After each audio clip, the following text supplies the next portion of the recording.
Good afternoon, students. Good afternoon, ma'am.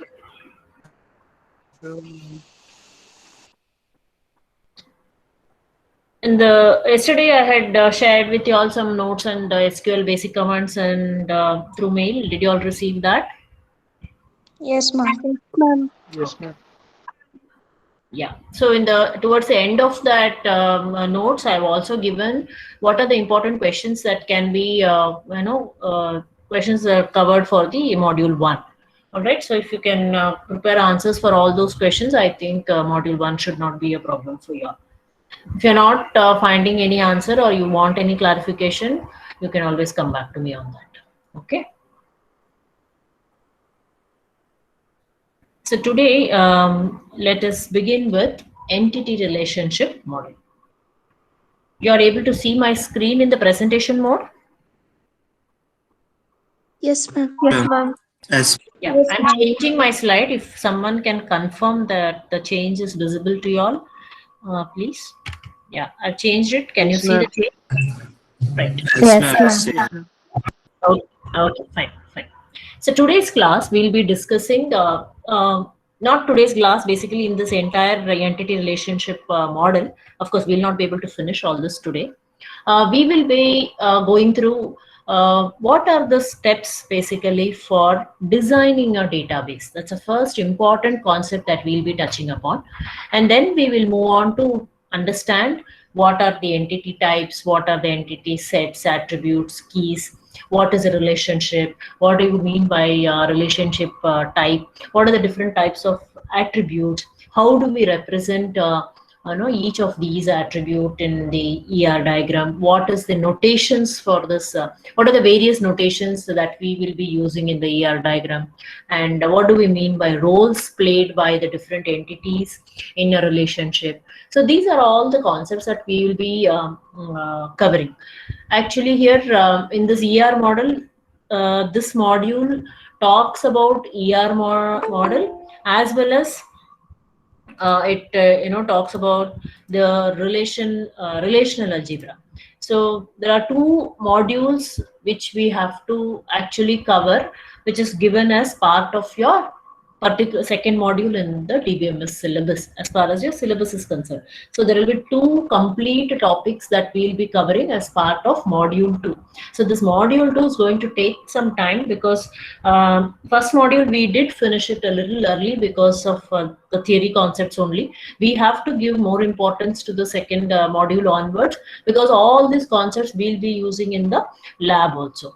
All right, that's the main reason. And as I told you, we'll be touching upon ER model, and we'll also be touching upon the relational algebra concepts, relational operations, relational database structure. All this also we will be touching upon. So that's going to, and these two they have combined and put it as second module of your syllabus, which is, though it appears to be a very little in the syllabus, when you look into the syllabus, it looks very little, but it is actually too much. Two different concepts they have combined and put it in as the second module. So anyway, we'll try to do our best. Why is this? I'll have to admit all of you, I'm not able to understand this. And he could have left the call, he ended the call for all of us. That is also not required. It's really a pain to go on coming to the screen and admitting all of you again and again. Right. So let us look at high-level conceptual data models for database design. What are the entity types? As I told you, what we will be actually touching upon in this particular module.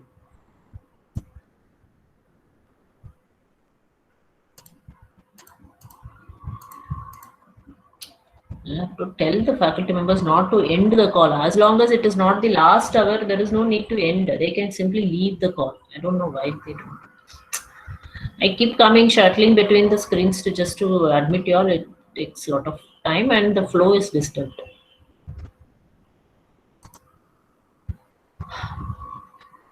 Okay. So these are the things that we'll be discussing.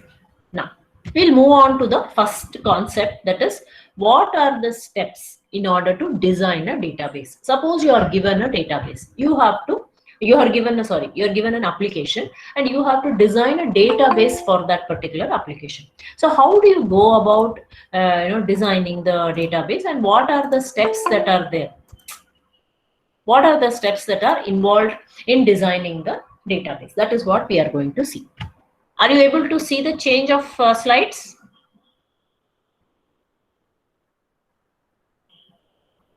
Anyone? Yes, ma'am. Yes, ma'am. Fine, fine. So what are the steps? The first step is requirement analysis. Second step, conceptual design. The third step is logical design or data model mapping. And the fourth step is the physical design. Now, what is this? The first step, let us look at the first step is requirement analysis. That means the very first step is going to be collection of requirements. You have to talk to the, in this step, what happens? The database designer, he is going to interview the prospective users. Prospective users means who are all going to be the future users of this database. You are going to talk to them to understand what is their what is their requirements, and you try to record their requirements. So this is actually written as a set of users requirement. You collect their requirements and document it. Okay, and these requirements should be specified in as detailed as possible. You have to give a detailed description of what are the basic requirements. Now, in parallel to this, look at this diagram. Are you able to see the diagram? Yes, Yes, ma'am. Yes, ma'am. Yes, very good. So the first step, as I told you, is yeah, the first step I told you is you are going to collect the requirements. There are two parts in this figure that you are seeing, the left side and the right side. All right. So as I told you, the first step is you are going to collect the requirements. Now, when I say collect the requirements, how do you collect? The database designer has to go and talk to all the possible users of this particular database and then find out what do they want out of this particular system, and then record it or document it in as detailed manner as possible. Now, in parallel to this, it is also very useful to specify the functional requirements of the application. Functional requirements means what? Functional requirements means you are trying to specify the operations or the transactions that will be done by that particular application. Functional requirements mean what is the operation of that particular application. Suppose, let us say, I'm just giving a very, trivial example. Let us say I want to design a bicycle. Okay, so I want to design a bicycle. What is the functional requirement? First, I have to collect the requirements of the person who is going to use that particular bicycle. What is the functional requirement of the bicycle means what I should say? It is going to act as a mode of transport. That means it is going to take me from one place to another place. That is nothing but your functional requirements. That means what? The operations that that particular application or the database is going to do. What is the operation it is going to do? What is the transactions that it is going to do? That is what you call it as functional requirements. Now, parallel to collecting your requirements, you are also going to specify the functional requirements of this database. I said parallelly, that is why we have shown here as two different parts. On the left side we have shown one, on the right side we have shown one. So parallelly we are going to specify, we are collecting the requirements, you are analyzing the requirements. So parallelly you try to put down what is the functional requirements. So how do you write down these functional requirements? Now, it is always possible that you can, functional requirements, I said, you are going to specify the operations. You are going to specify the transactions. It could include updates. It could include retrievals. Could be anything. Now, how do you write it? You can make use of data flow diagrams. You can make use of sequence diagrams. You can make use of scenarios. You can make use of activity diagrams.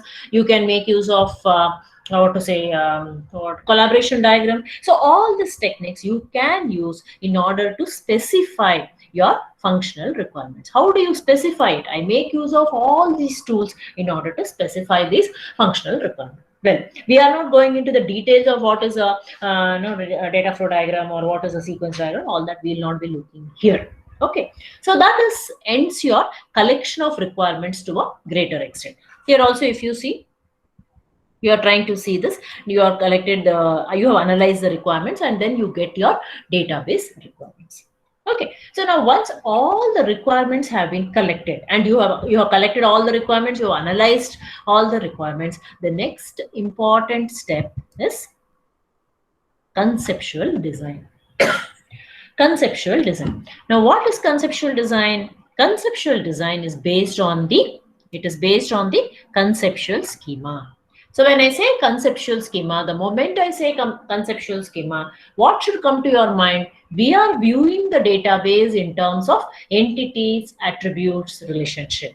Moment I say conceptual schema, the moment I say conceptual model, conceptual design, conceptual means what? We are trying to design the database based on the concepts which the user is using in order to view. How do I see this as a database? I see it as an entity. I see it as a attribute of the entity. I see as a relationship. So once the requirements are collected, I try to design the conceptual schema. That means now I know the requirements. So I start writing, or I start identifying what are the possible entities.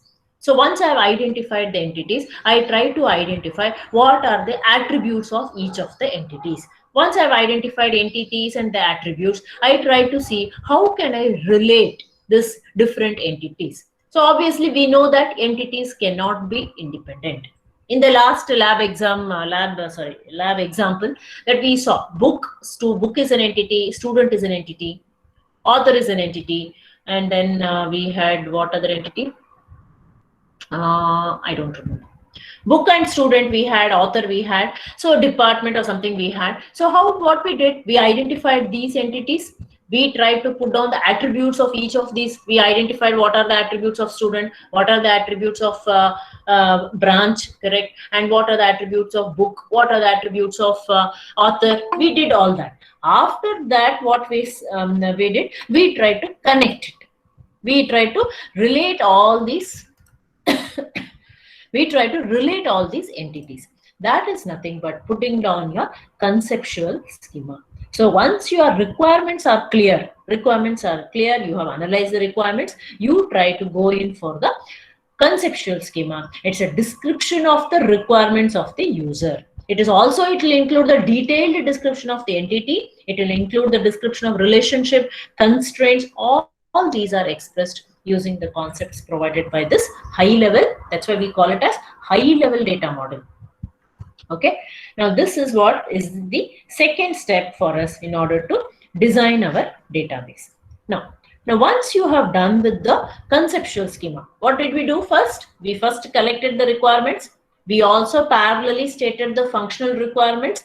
So functional requirements can also be specified using data flow diagrams, scenarios, use case diagrams, activity diagram. I said all that. Then once all the requirements are clear, you have collected it, you have segregated it, analyzed it, you go in for the high level data model, that is your conceptual schema. In conceptual schema, what you do? You try to represent this entire application in the form of entities, attributes, relationships, right? So once this is done, the next step in the database design is the actual implementation of the database. Actual implementation of the database, how do we do? Using a commercial RDBMS or a commercial DBMS. That is nothing but let us say we are using Oracle. This step is what you call it as the logical design or the data model mapping. You call this as a logical design. Logical design is what? You try to do the actual implementation of the database using any commercial DBMS. So once what we did in the lab example, we identified the entities, correct? We identified student, we identified book, author, and the branch. These are our entities. What we did next? We put down the attributes. What did we do next? We tried to relate the entities, like student belongs to branch, then student borrows books. Like this, we try to relate. After that, what we did? We do go in for the next step. That is what we did. This is the actual implementation of the database happens in your logical design. Actual implementation of the database using DBMS package or any commercial DBMS. So once we identified these entities, relationship, we put down the ER diagram, we wrote down the schema diagram, correct? What did we do next? We created those tables. That is nothing. Using what we created? We created using the Oracle. We created it using the commercial database. Commercial DBMS is nothing but your DBMS is Oracle is what we are using. So what we did, actual implementation means what we did, we tried to create tables. We tried to insert the data. That is nothing but your logical design. You call it as logical design or data model mapping. What is the result of it? Database schema in the implementation. This is nothing but your implementation data model, right? So that is your third step. The last step is the most important one, is your physical design. So the last step is your physical design. Physical design means what is, wherein comes your internal schema. Internal schema or your low level design. Why do we use it? We use it for storing the database exactly. So during which what we do, we try to we try to identify the internal storage structures. What are the different access paths? How do we have to organize the files for the database that we have defined? So all these activities will happen in the physical design. And then you go in for implementation of your transaction, and then comes your application programs, wherein you try to maybe embed your queries, and then your application programs are executed. This is the 4 important steps, as I told you. First step, I said requirement analysis. You collect the requirements. Parallelly, you also specify the functional requirements. Once all your requirements are collected, you have analyzed it and understood what the application has to do, you go in for this commercial design. What is this? Conceptual design. So conceptual design means what? You are trying to put it in the form of entities, relationships, and attributes, so that you get a better understanding of the requirements that you have collected. Now, once your conceptual schema is ready, the next step you go is logical design, or you also call it as data model mapping. So what do you do in this logical design? Logical design is we do the actual implementation of the database using any of the commercial packages. Commercial package means Oracle is what we are using. So what do we do? Actual implementation means what do? We try to create the tables. We created all the tables, we inserted all the data, all that we did, correct? Then the last step, after we finish the logical design, comes our physical design. So in physical design, we think about how do we exactly store it in the Oracle. How do you organize those files? What access paths can we make use of? How can we improve the performance? All this is done. Only then later we talk about transaction implementation. Meanwhile, parallelly, you'll be designing this application program, that is your user view, and then your implementation of the transaction happens. You execute the application programs, and then your query gets executed. Look at this. There is a dashed line in between, top half and the bottom half. So this top half is DBMS independent. So when you write your conceptual design, for example, you still do not know which DBMS you are going to use. You can use any DBMS. Conceptual design is independent of that. Whatever we have shown here. Yeah. See this arrow? Whatever we have shown above this dotted line is independent of the DBMS that you are going to use. This whole thing. Whatever you have shown here down, it is all specific to a particular DBMS, because the storage depends on which DBMS. Storage may vary. The way you want to store may vary from one DBMS to another DBMS. So always internal schema is dependent on a particular DBMS. That's why we put it as DBMS specific, right? These are all the steps that I told you. First step, we go and we collect, the designer has to, same thing, what I told you till now is what is there in this slide. Designers interview the database users to understand the requirements. So there are 2 types of requirements, functional and database. So you are trying to identify the functional requirements, as I told you. You try to put it in the form of DFDs, sequence diagrams, scenarios, and all that. Database requirement, and what are the data to be stored and constraints to be applied, and so on. Second step, I said, you are going in for a conceptual design. Conceptual design. So in conceptual design, what do? You are going to identify or describe the requirements in terms of entities, attributes, and relationship. And I said conceptual schema do not include any implementation details. That's what I said. It is independent of the DBMS that you are going to use. Right? Then the third step is your actual implementation using a commercial DBMS. In our case, this commercial DBMS is Oracle. Right? So here what happens, your schema is transformed into high-level model, into the implementation model. So conceptual schema, that means what? Our entities are ready, attributes are ready, relationships are ready. So we are going to convert it or transform it into tables, into the foreign key, primary key, all that we do because constraints are also implemented. Fourth step is talks about our internal storage. How do you store? How do you access? What are the file organization? All this. So in parallel to this, as I told you, application programs are getting designed and implemented, and hence your transactions will get executed. Right? Any doubt so far? I would like to take some questions. So these are the 4 important steps that you are going to follow in order to design a database for any given application. Any doubts? Any questions so far?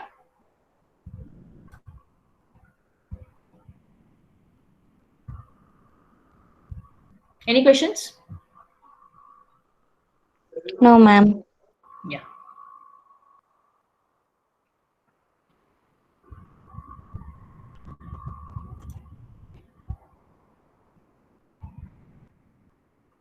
All right.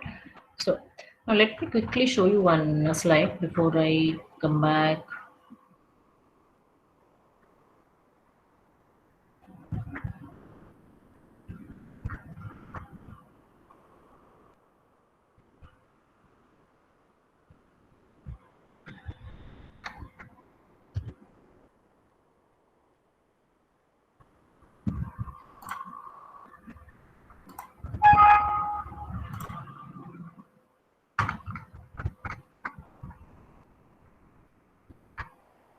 Okay.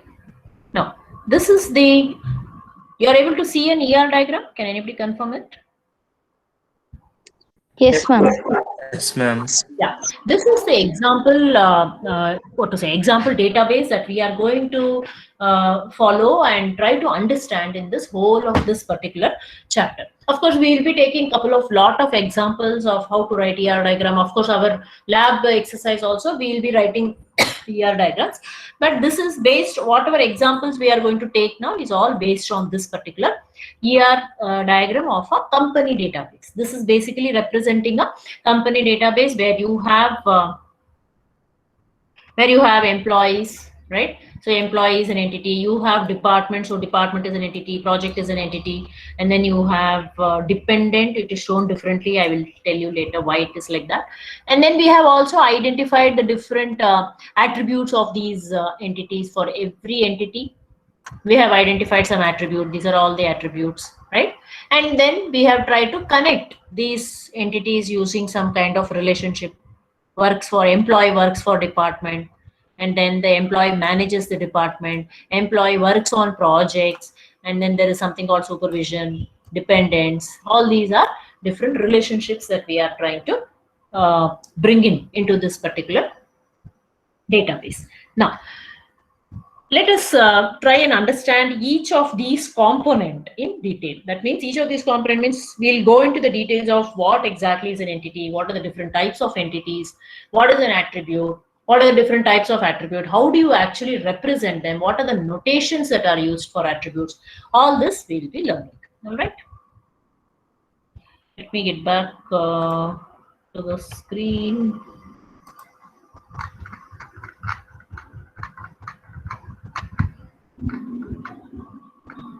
Yeah, so we finished with these steps. Next, we are going to start with what is a ER model, entity relationship model. Now here we can see that a database, how do you model a database, or what do you call a database as?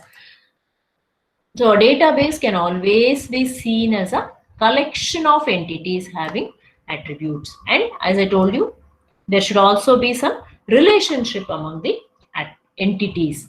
I told you already, your entities cannot be individual. They cannot stand on their own. They have to be related to the other entities. All right. So database, when I say database is always a collection of entities.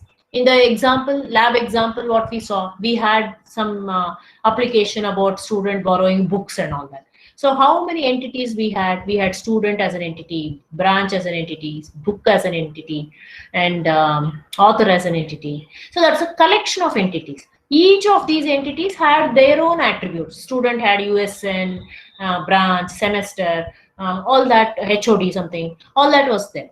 Relationship among the entities. So you should also be trying to connect or relate how these entities are.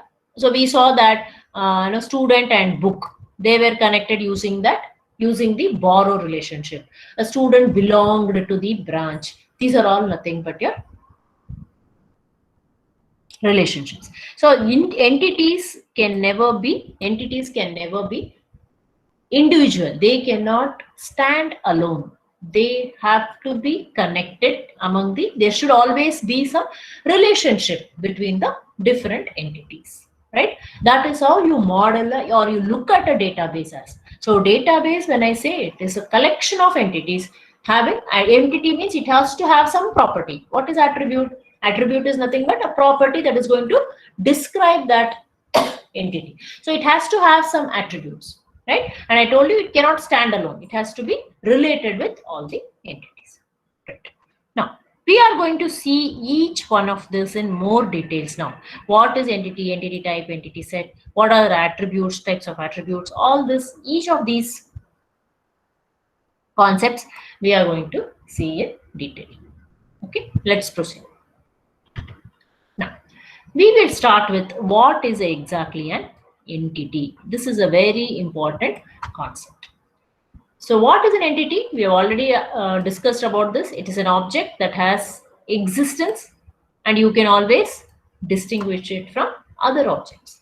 Anything that is of some existing in the real-time world or real world, any object or anything in a basic object, that the ER model represents is an entity, which is a thing in the real world with some independent existence.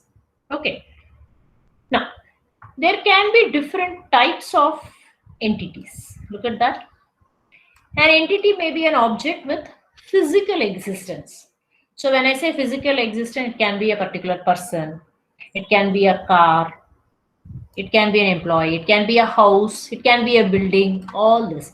That means an entity with a physical existence. Physically, it is present. Entities can be like that. Or your entities, where is this one? Yeah. Entities can also be of conceptual existence. Conceptual existence means what? Means your company, it's existing, company is existing. Job, for example, let us say job is existing. Can you see the job physically? You cannot see. It's an abstract concept, correct? It's a conceptual concept. University course, can you see the course as such? We cannot see. So but still course can be considered as an entity, but you call it as a conceptual entity. Okay. And so there can be two different kinds of entities. One is either it should be of physical existence or it should be of conceptual existence. Now, an entity should always lie within the scope of the business world which is being modeled. What do we mean by this? Entity should lie within the scope. That means when I say we are talking of an employee database. So employee database means you should have all entities which are related to that particular, let's say, company database. You should have all the entities which are related to that company only. Employee is related to that company. Department is an entity related to that company. Project is an entity related to that company. Like that, you should, employer is a entity again related to that company. Like that, every entity, it should be within the scope of that. You cannot say, okay, I have a company database. Movie is an entity in that. Can we have like that? No. That is what we say an entity is out of scope in that case. Suppose I'm trying to, let me take another example. Suppose I'm trying to build a university database. every entity should be within the scope of that business world which is being modeled. That means every entity that you are trying to define should be well within the limits or boundary of university. You cannot bring in a movie database, title of the movie name as a movie as an entity into a university database. What will happen? That is going out of scope. It has no role to play in a university database.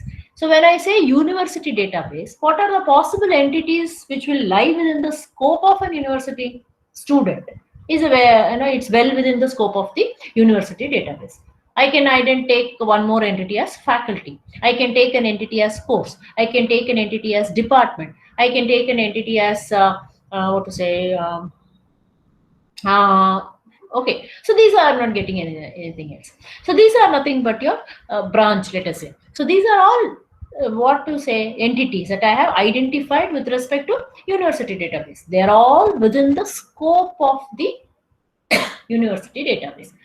Okay, I say factory, that becomes out of scope for a university database. It is an entity, but that entity does not lie within the scope of the university database. So that is what we say always, your entity should always lie within the scope of the business world that you are trying to model. And then every entity should have attributes. So what is attribute? The property that is going to define or describe that particular entity. So every entity, there cannot be an entity without any attributes. Every entity should have some attributes.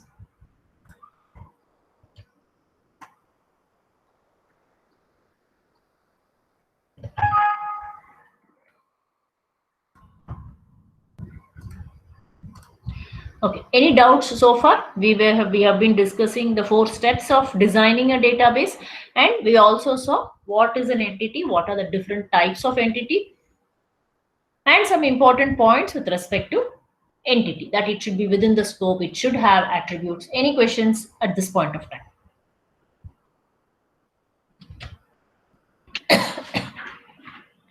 See, after every concept, I will stop for a while, so that you can, if you all have any doubts, any questions, you can ask. Even if I don't stop, you can stop me and ask at that point of time if there's any issue with respect to any of the concepts. If you simply keep quiet, then it becomes difficult for me also. No doubts? No, ma'am. Good. No, ma'am. Yeah, fine. Right. Next, we move on to a very important concept, that is, what is an attribute? What are going to be the different types of attributes? How do you represent these attributes? All these things we are going to learn. It's a very, very important concept, especially when you are trying to write an ER diagram. You should know which attribute should be represented how.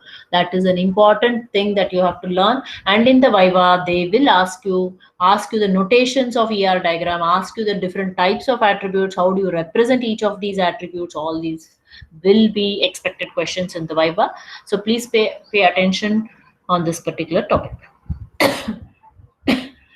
So what are attributes? As I told you, attributes are properties which are going to describe an entity, right? So I have taken an example of employee. Since we are following that particular database, I have taken an employee example here.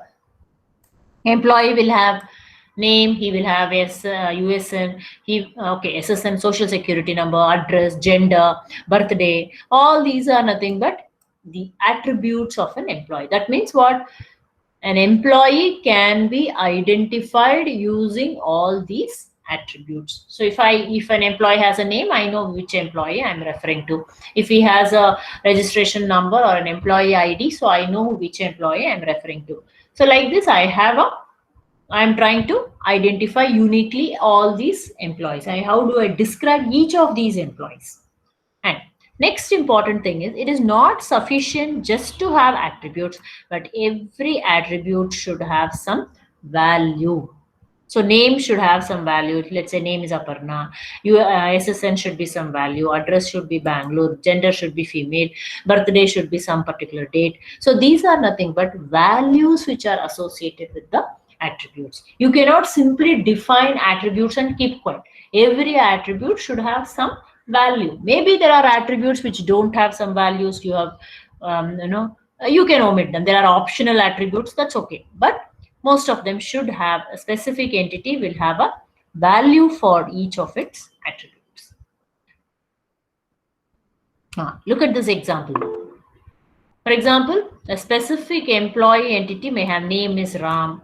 Okay. SSN, social security number, some value is given. Address, something RR Nagar, Bangalore, Karnataka, something is given. Gender is male. Birthday is some value.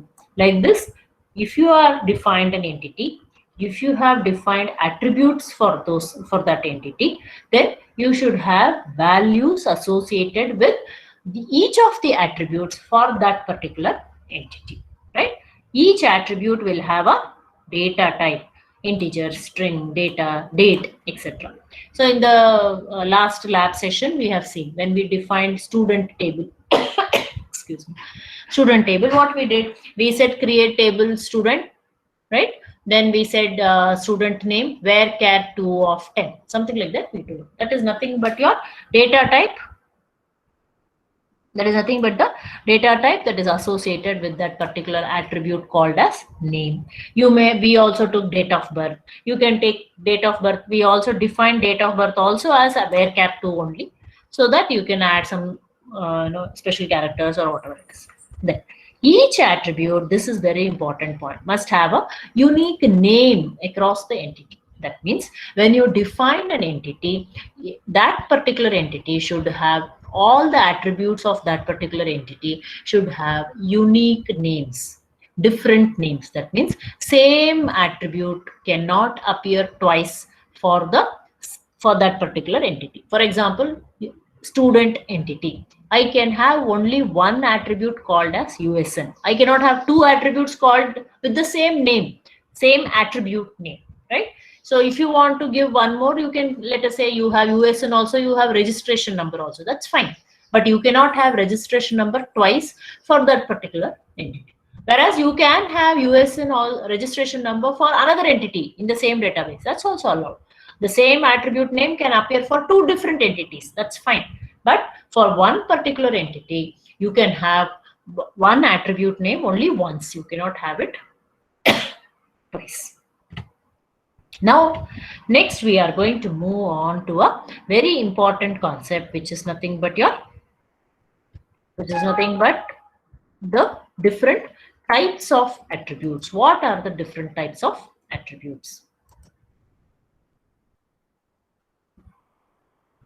Okay. So any questions so far? We have discussed what is an entity. We have discussed what is an attribute. And now we are going to move on to what are the different types of attributes. Any questions still here? Ma'am? Yeah. Yes, Banakaraj, tell me. Ma'am, is it possible for an entity to exist without any attributes? No, generally we don't do that. Entity will always have attributes. Because every entity has to be described. How do you describe an entity? It is only through attributes. Attributes. Yes. Okay. Yeah. Any questions? Any questions, anyone? No, ma'am. Right. Okay. So let's proceed. All right. Now, let me go to the types of attributes. The first important type of attribute that we are going to discuss is called as simple versus composite. What is a simple attribute and what is a composite attribute? Now, here I have given a very simple definition of a simple attribute. Each entity has a single atomic value. Now, first let us try to understand what do we mean by this atomic value for the attribute. Atomic value means the value which you cannot divide into smaller parts further, or in other words, the value which is indivisible. You cannot divide it further into smaller parts. You call such an attribute as, such a value as an atomic value. Non-atomic value means what? I can break it down into smaller parts. Okay, they are called as non-atomic values. Now, simple attribute. Simple attributes are those which are going to have a single atomic value. Means those attributes which you cannot break it further into smaller parts. Such attributes you call it as simple attribute. Okay. Now, example. Look at the examples here. You have SSN and gender. SSN, I don't still consider this because you can still break it down depending on the way it is defined. Anyway, let us take gender. Now, gender can be male or it can be female. You cannot break it down further. Now, let me give one more example. Let's say date. Date, you cannot consider it as a, I'm trying to write it. Okay.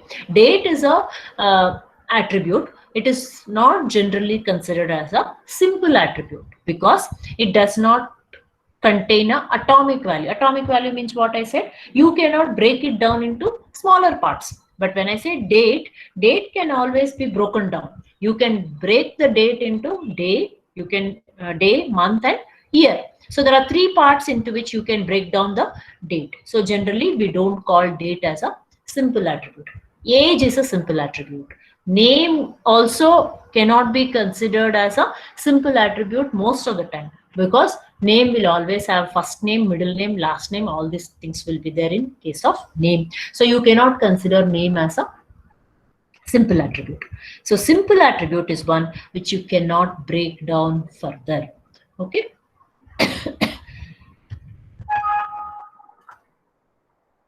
Can I have some examples of simple attribute?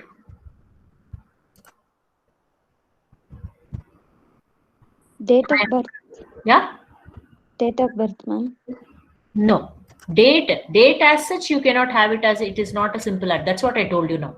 Date as such, it cannot be considered as a simple attribute. It can be any date, date of joining, date of birth. It can be anything because date you can always break it down into month, year and day. Correct? So whatever you can break it down into smaller parts, you don't call such attributes as simple attributes. Only those attributes which are having atomic values, which you cannot break it down further. Age, can you break it down further? No, you cannot break it down.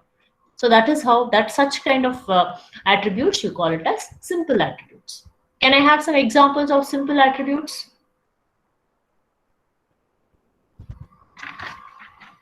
See, one example I will show. Further examples I want it from you all.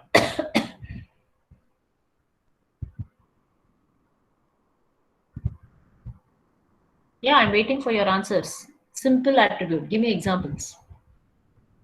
Other than age. Salary. Very good. USN number. USN, okay, you can consider it as a simple attribute as long as you don't, because we have a region code, we have a college code, we can still break it, no? Semester, Sorry? Semester. Yes, very good. Semester is an example of a simple attribute. Semester is either it is 1, either it is 2, 3 or 4. Can you break it down further? You cannot break it down further. Let us say year, just year. Year as an attribute, only year, okay? Then that can be considered as a simple attribute. Year is 2002, 2005, 2010, 2020. It's just a year. I cannot break it down further, correct? So that is an example of a simple attribute. Whereas when I take it as a date, date cannot be considered as a simple attribute. Date can always be broken down. Registration number of a vehicle, you cannot break that. I mean, you cannot consider that as a simple attribute because you have a state code there, you have a district code there, followed by some numbers. So you can always break it down further into smaller parts. So you cannot consider. Phone number. Phone number, yes, you can, but I don't know because you suppose I consider the country code, then I don't consider it as a simple attribute. Suppose you are taking landline, then there is an STD code involved, then I don't take it as a simple attribute, right? Age is a simple transaction attribute. number. Ma'am, transaction number. Transaction number, yes. Age is a simple attribute. Gender is a simple attribute. Okay, such as you all told, semester is a simple attribute. Course name, let us say. Course name is a simple attribute. It is either MCA, MBA, like that. It's just a name. So then it can be considered as a simple attribute. Is it clear to you all? What do we mean by a simple attribute?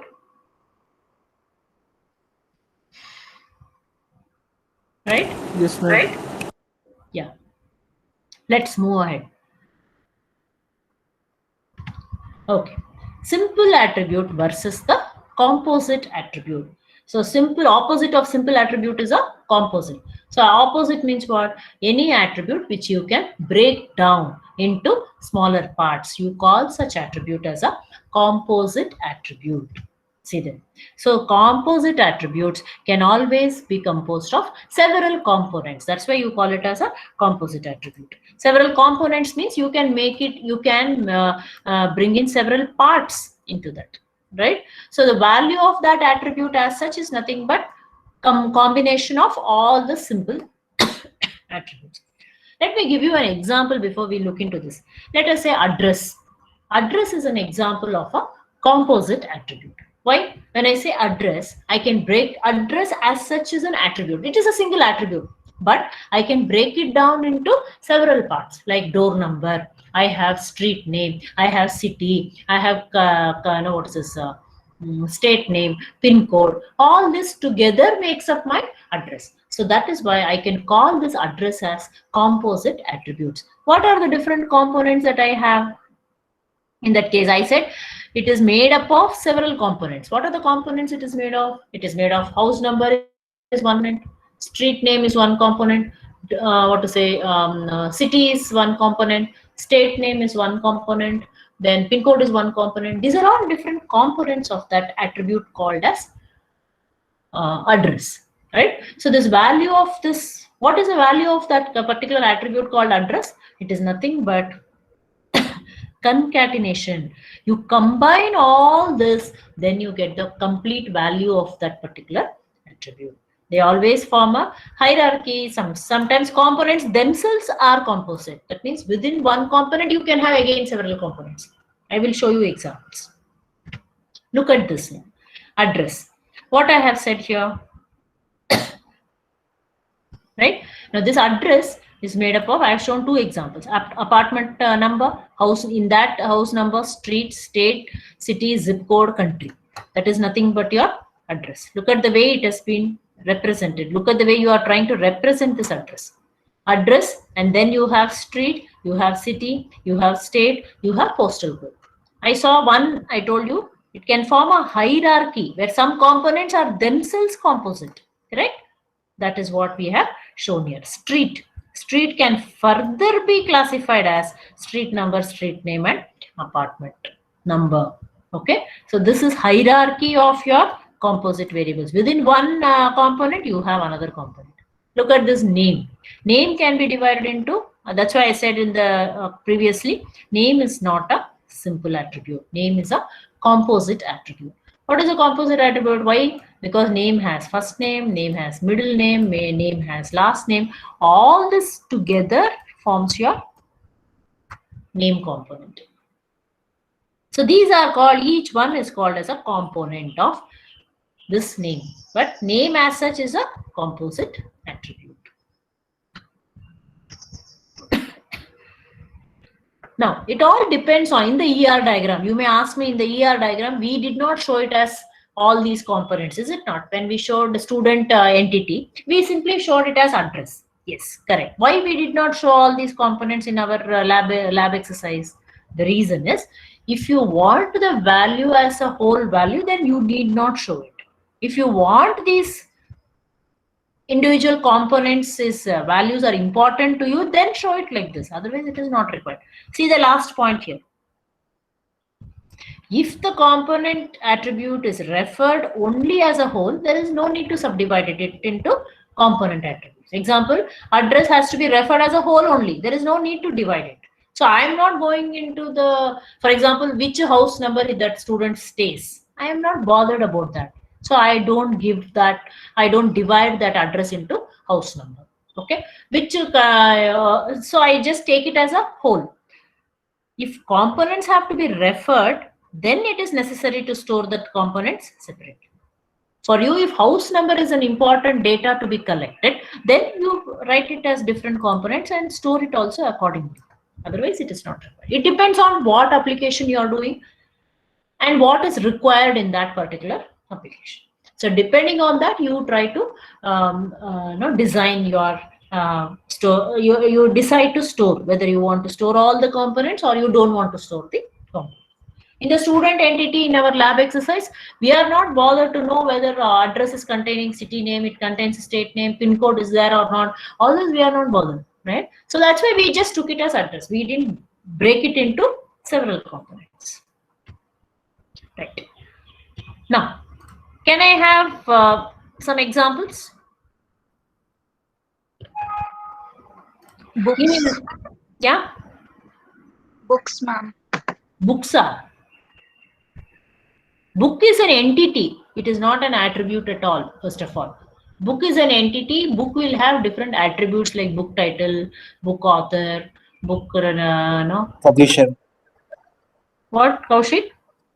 Publisher. Publisher. Publisher is, how do you break it? Oh, publisher. No, it's wrong. Publisher is an attribute. If you want to tell it as a composite attribute, how do you break it into smaller parts? You should be able to break it into smaller components. Then you can call such an attribute as a composite attribute. For example, I told you vehicle registration number. Vehicle is an entity. Registration number of that vehicle is an attribute of that vehicle. So this registration number is not a simple attribute. It is a composite attribute, because when I talk about registration number, what does it contain? It contains KA, then it contains 53, which represents Bangalore, KA represents Karnataka, and then we have some numbers, which is our actual registration number. So I can always break it down. That is what you call it as a composite attribute. Composite, we are only looking at types of attributes, not entities. Okay, book is an entity. Don't get confused. Can I have some examples of composite attributes apart from what I have told? We saw address, we saw name, we saw vehicle registration number. What else can date? Date is an example of a composite attribute. Why? Because you can break it down into 3 different components: day, month, and year. Darshan says it is time. Time also can be taken as a composite attribute because you can divide it into hour, minutes, and seconds. What else? Account number, bank account number. Bank account number. How do you break it down? Can I have the details of that? In that we have a series like SB account, like that, SB and some numbers.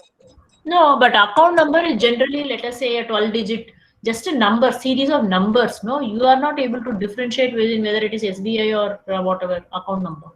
No, account number is a simple attribute, I would say. IFSC code. Yes. What about date? Yeah. Date of birth, ma'am? Yeah, any date, that's what I said. Date of birth, date of joining, all these are nothing but composite attributes. Account number, Kaushik, is an attribute. It may be taken as a simple attribute. But if you look at IFSC code, yes, then I agree that IFSC code can be considered as a composite attribute, because when you look into IFSC code, it will always represent which bank you are trying to refer to, whether it is an SBI. SBI means it starts with SBI and yeah.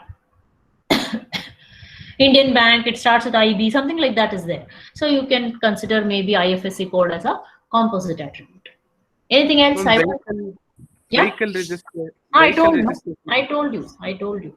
Ma'am, Jenner. RD number. What, Pooja? Date, ma'am. Yes, Pooja, you said something? State. Stata. State is an entity as such. But Ma'am, RD number. Ma'am, under address. Under address means address is a composite attribute. That is what you have to tell, which I told you already.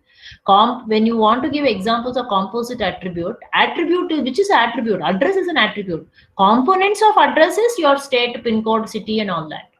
Address is an example for composite attributes, not state. State is one of the component. Ma'am, class.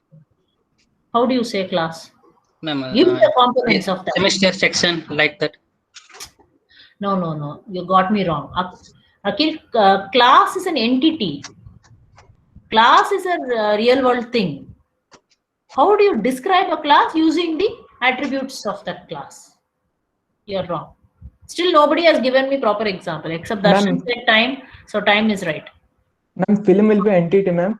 Attribute will be genre, and composite will be a horror thrill-like. Very good. Very good. Excellent example that is. Mobile models, Abhilash, mobile is an entity. If you take model as one of the attribute, how do you break up that model into?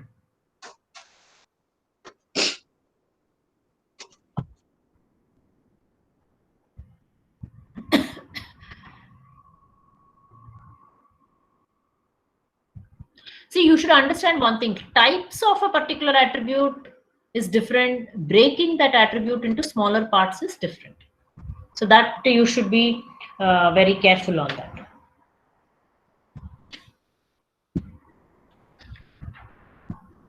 So think about a couple of more examples maybe. Next class, I think we can try to have more discussion on a couple of more examples. Think about examples of simple attributes and examples of composite attributes. Okay, next class when we come, probably we can have one more discussion on that. Everything that I'll be doing from now on, I'll give you some examples. You will have to give me a few more examples. That's how you know where you stand. At least you get to know whether you have understood or not. Otherwise, it will become very difficult. These are all very, very important concepts. You should know it. All right. So we'll stop at this point. Maybe can continue in the next class. What's your attendance, Anaga? Yes, ma'am. Abhilash?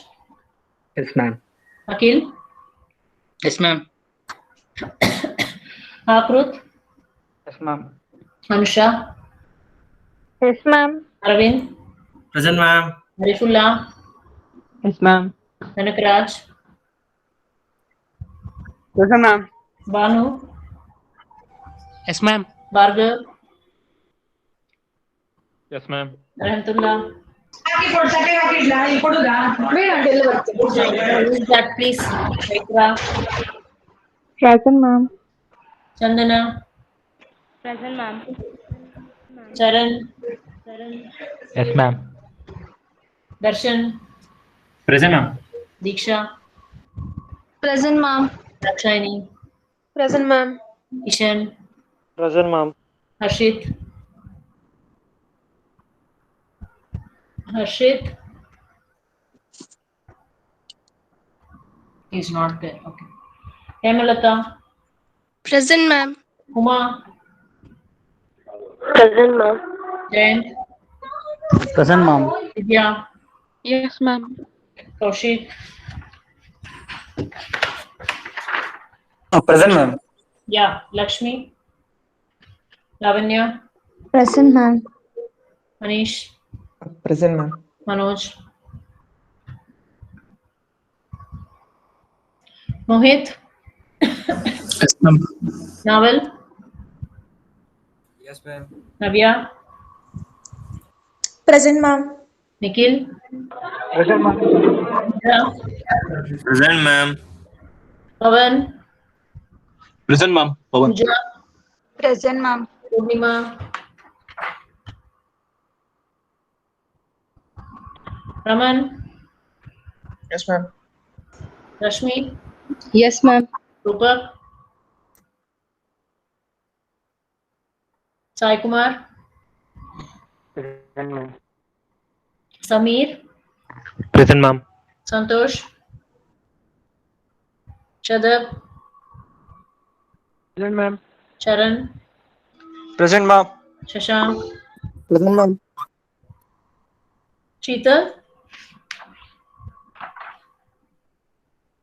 Shivani? Present, ma'am.